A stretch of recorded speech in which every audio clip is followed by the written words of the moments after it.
Hello students, our today's teaching topic is relating to chapter first the last lesson. English class 12 flamingo book का ये chapter है और ये first chapter है। इस चैप्टर में हम आपको मोस्ट इम्पॉर्टेंट क्वेश्चन बताएंगे जो MCQs हैं और आप जानते हैं इस बार 40 से 50% MCQs क्वेश्चन आएंगे जो कि बहुत ही ज़्यादा इम्पॉर्टेंट है। तो आइए शुरुआत करते हैं बिना किसी समय को गंवाए हुए। हमारा पहला क्वेश्चन है, What did Mr. Hamel bring for his class on his last day in the school? Last day, last lesson. अच्छा, लास्ट लेसन इस चैप्टर का नाम क्यों पड़ा है? क्योंकि ये उसका लास्ट दिन था मिस्टर हैमल का। और आप स्टोरी पढ़े हैं, आप इस चीज़ को जानते हैं कि लास्ट दिन, क्योंकि अल्सैस और लॉरेन के स्टेट को जीतने के बाद पर्सिया ने यह आर्डर दिया था कि फ्रांस का ये हिस्सा नहीं रहेगा और ये फ्रांस के टीचर थे, इसलिए उन्हें इस जगह को छोड़कर जाना पड़ेगा। तो अपनी टीचिंग को छोड़कर जाना पड़ेगा, इसलिए इस बात को लेकर उन्हें बहुत तकलीफ थी। अब इसमें क्वेश्चन का मीनिंग है, व्हाट डिड मिस्टर हैमल ब्रिंग?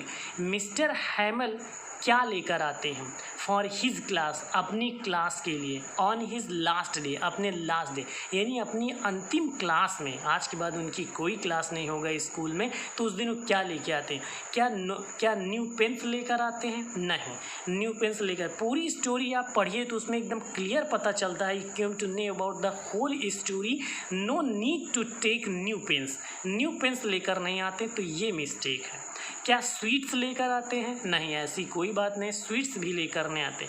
कोई स्टोरी बुक्स लेकर आते हैं, ग्रामर उस दिन पढ़ाना रहता है, पार्टिसिपल दिए रहते हैं, पार्टिसिपल के बारे में पूछना रहता है, तो स्टोरी। अब आपका बचता है न्यू बुक्स, यानी यही आपका आंसर है ना। तो आप पहले से अनुमान लगा लिए हो कि क्या आपको आता है। अगर नहीं आता है तो ये वीडियो देखना आपके लिए बहुत ज़्यादा इम्पॉर्टेंट है, क्योंकि इस वीडियो में ऐसे इम्पॉर्टेंट क्वेश्चन रखे जो 100% CBSE बोर्ड एग्ज़ाम में आने ही आने हैं। तो अगला क्वेश्चंस देखते हैं। तो क्वेश्चन फर्स्ट का न्यू नोटबुक्स होगा। नोटबुक्स भी इसका आंसर हो सकता है, अगर और ऑप्शन दिया हो तो दूसरे तरीके से ये क्वेश्चन बनाकर नोटबुक भी कुछ MCQs में दिया रहे। Question number second, the last lesson story was written in which year? अब जो लास्ट लेसन की स्टोरी है अल्फोंसे डॉटेड ने लिखा है, इसको किस साल लिखा है? तो ये जो 4 ऑप्शन दिए गए हैं, ये 4 ऑप्शन आपको तभी आएंगे जब आप इन्हें याद किए हुए हैं, यानी आपको डेट तो याद करना। और ये एक मोस्ट इम्पॉर्टेंट क्वेश्चन है, इस तरह के क्वेश्चन आ सकते हैं। तो क्या 1869 1870 में था? नहीं, ये भी गलत है, सी भी गलत है और डी भी गलत है, यानी आपका क्वेश्चन नंबर बी सही है।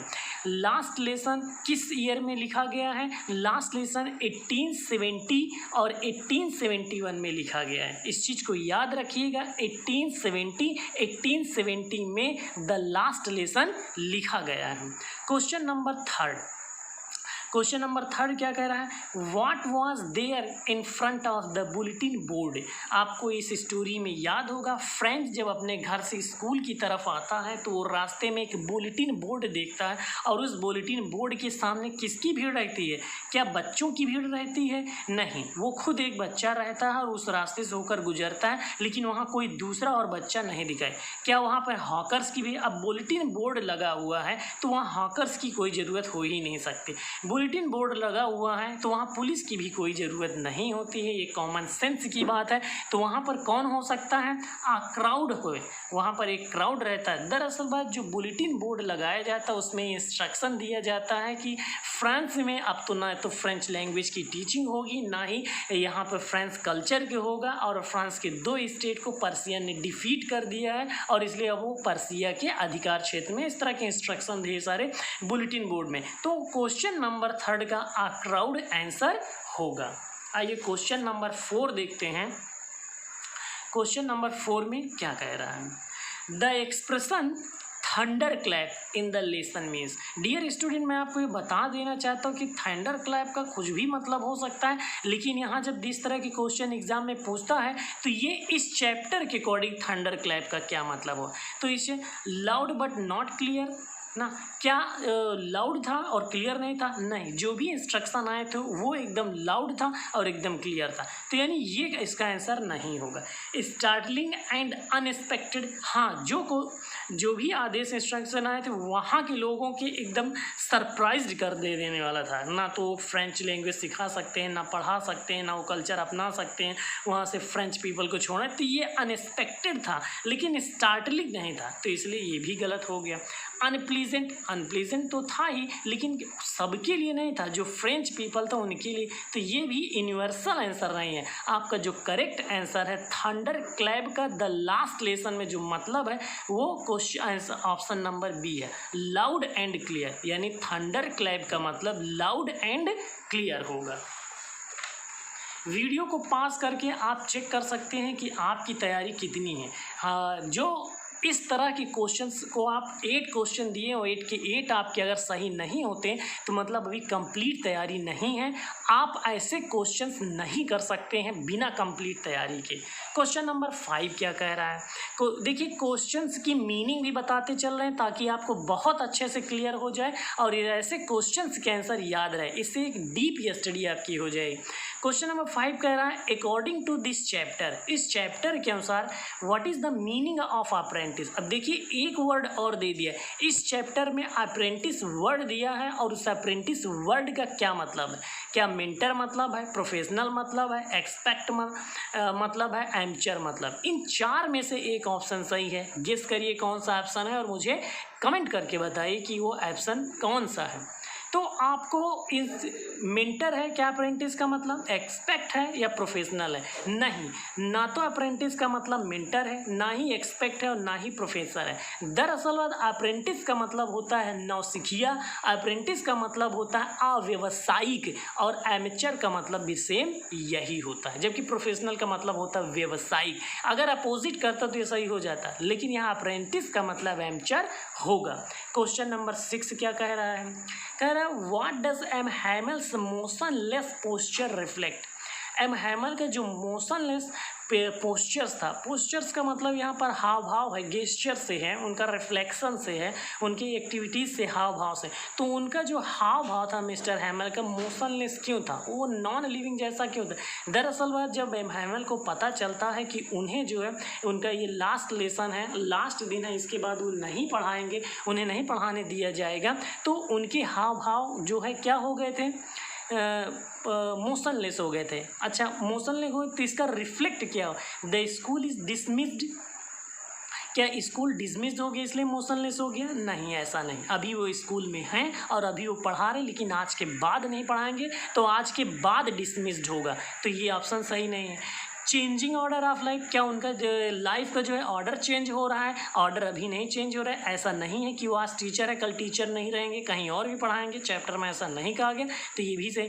फीलिंग ऑफ नॉस्टैल्जिया, अभी फीलिंग ऑफ नॉस्टैल्जिया नहीं आई है, ऐसी कोई बात अभी नहीं है, स्कूल छोड़ देंगे, कहीं काम नहीं मिलेगा, बेघर हो जाएंगे तो ऐसी फीलिंग आ सकती है, लेकिन अभी ऐसा नहीं है। तो सेंस ऑफ फाइनलिटी, ये ऑप्शन आपका एकदम सही है।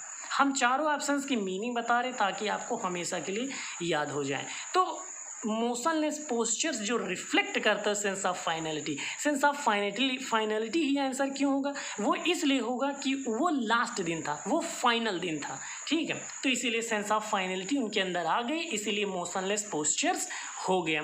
क्वेश्चन नंबर 7 डिस्कस करते हैं। अगर आपको क्वेश्चन नंबर 7 का आंसर्स आते हैं तो आप पहले से भी बता सकते हैं, ये आप वीडियो को पास करके अपनी क्वालिटी को देख सकते हैं कि आपकी तैयारी कहाँ तक चल रही है। क्वेश्चन नंबर 8 में से कितने साल हो ये भी मुझे आप बता सकते हैं। French looked for opportunities, French जो है अपॉर्चुनिटीज़ को देखता है, तो स्किप कर देना मतलब छोड़ देना, उस दिन गैप मार देना, जिसे कहते हैं आप लोग बंक कर देना।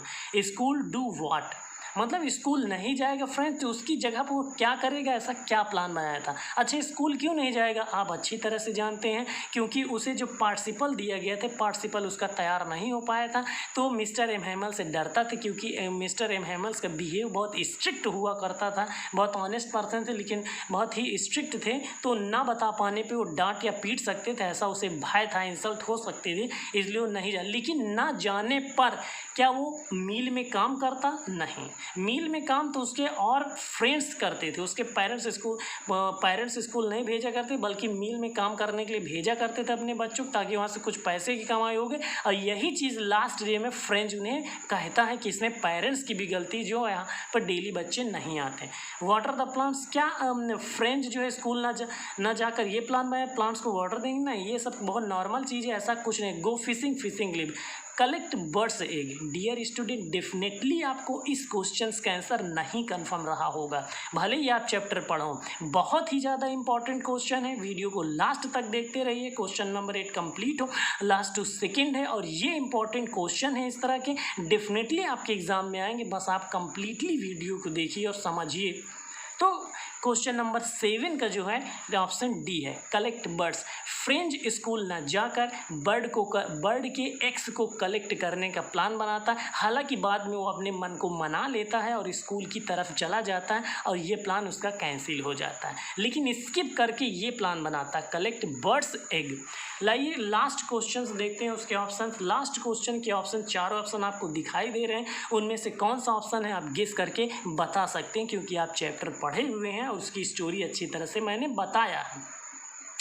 क्या कह रहा, why was French reluctant to go to school. Reluctant का मतलब क्या होता है? हिचकिचाना, या एक प्रकार से कह सकते हैं स्कूल ना जाने की इच्छा होना, हिचकिचाहट थी उसके अंदर। क्यों थी? सीधी सी बात, होमवर्क कंप्लीट नहीं है तब हो सकता है, या उसी कुछ टॉपिक दिया गया तैयार नहीं तब हो सकता है। Wanted to enjoy warm sunlight, ऐसी कोई बात नहीं थी। Wanted to see sold drill, ऐसी भी कोई बात नहीं थी। वांटेड टू एंजॉय आउटडोर, नहीं, ऐसी कोई बात नहीं थी। हाँ, पार्टिसिपल का जो है टॉपिक दिया गया था और वो तैयार नहीं था फ्रेंच का, इसलिए जो है वो नहीं स्कूल जाने से हिचकिचा। लेकिन लास्ट में वो स्कूल गया और वहाँ पर उसे बहुत अच्छा फील हुआ, क्योंकि उस दिन उन्होंने बहुत अच्छी चीज़ें बताई, क्योंकि उनका लास्ट दिन थे, लास्ट क्लास। तो क्वेश्चन नंबर 8 का जो आंसर है वो डी है। क्वेश्चन नंबर 8 का आंसर डी है। Lesson on participle was not prepared, जो पार्टिसिपल का लेसन दिया गया था, टॉपिक दिया गया था, वो तैयार नहीं था। इस तरह से 8 क्वेश्चन हो गए हैं ना। जो ये 8 क्वेश्चन बहुत इंपॉर्टेंट है, वीडियो पास करके पहले आप खुद से सॉल्व करिए, फिर आप चेक करिए कितना सही होता है। Thank you so much.